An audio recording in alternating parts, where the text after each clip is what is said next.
Every day as we wake up in the morning and prepare to go to work, we barely know what will come our way besides the usual routine of our jobs. I've been changed, my lifestyle has changed because now I do care more about those people. Let's say like maybe before I used to be a bit more extravagant, but now I can say that I have changed. At least I try to measure my mind.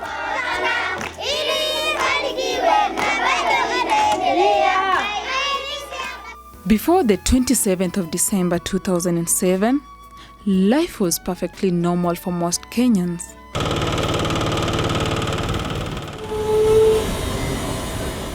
And then, almost in an instant, it changed the lives of every one of us forever.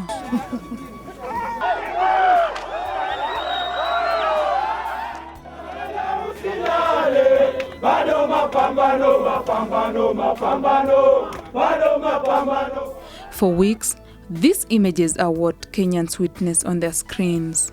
The violence, the destruction, and the horror that left in its wake permanent scars on Kenyans. Scars that will forever remind them of the month that was. So, I mean, it's a sad situation. And I would not pray it on anybody. And I just hope that one day, all this madness will be behind us and everybody can go back to being Kenyan and doing what we love.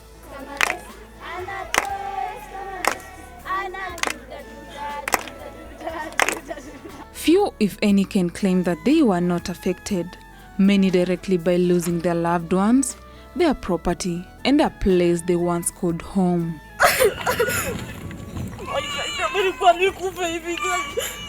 For many others, the helplessness of watching as the events unfolded and not being able to do anything will haunt them forever. In the heat of all the action were the journalists out to ensure the country was informed. Confrontation continues. The GSU chasing after the rush, the marchers. Looks like it's gonna get ugly. The doctors who frantically tried to save lives. The volunteers who tried making the victims feel human. And who can forget the police officers who had to take away a life to save his own and protect other innocent Kenyans. Even as the dust settles, a new survey shows that the psychological trauma that many of them have undergone might just come back to haunt them. Winnie Siombwa is studying sociology and communication at Nairobi University. Touched by the plight of the displaced people here at Jamhuri Park, she decided to do something about it. I've been here since 8th of January. When everything was so heated, that's when I decided to come here to see what I could do for these people. Well, the going hasn't been so easy. The first day I came, I was so traumatized. I got to talk to people and you see them, some of them were bitter by then. They were crying and they were even asking for counselors to go and talk to them. So when you see an old man crying and shedding tears, telling you how bitter they are, you are affected. At first, when I went home, I felt it. I sat down and I'm looking at my mom and my brother and I'm looking at them and they're thinking, what could have happened? I mean, this thing can happen to anyone and at any time, whether you are living even if you're living at the top of the mountain, it could affect you. So I was wondering, how? And you get to be affected, especially if you're not doing anything, especially if your mind is not occupied. You get to be affected and you think so much, and I even had depression, so to say.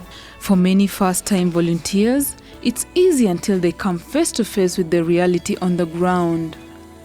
Babies as young as few days old crying in pain from burns and wounds from attacks.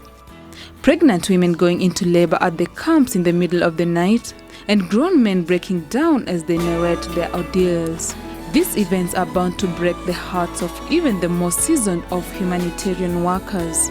In part 2 of this series, we talk to a trauma psychiatrist to establish how big psychological trauma has affected volunteers and what this means to Kenya as a country.